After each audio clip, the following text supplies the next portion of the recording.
সময় এবাৰ ৰৈ দে। অতীতক পুনৰ ৰোমন্থন কৰাৰ সুযোগকণ ঘূৰাই দে।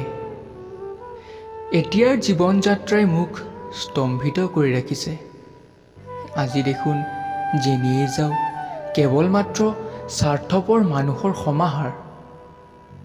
আজি দেখোন সকলো নিজক লৈ ব্যস্ত।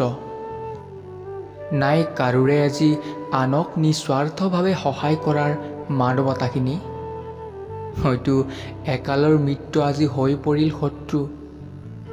সন্মুখত মিত্ৰ হৈ পিছফালে চুৰি মৰা মানুহৰ আজি অভাৱ নাই।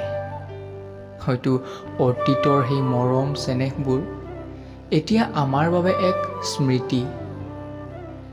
আগতে যে কাৰোবাৰ কিবা হ'লে সকলোৱে উঠি পৰি লাগিছিল। এনেকুৱা লাগিছিল সকলো নিজৰেই কোনোবা এজন। কিন্তু এতিয়া সকলো নিজৰ লগতেই ব্যস্ত। যিখন সমাজত পিতৃ মাতৃক অতীতত উচ্চ স্থান দিয়া হৈছিল, সেইখন সমাজতেই বৰ্তমান পিতৃ মাতৃয়ে অত্যাচাৰ ভুগিবলগীয়া হয়।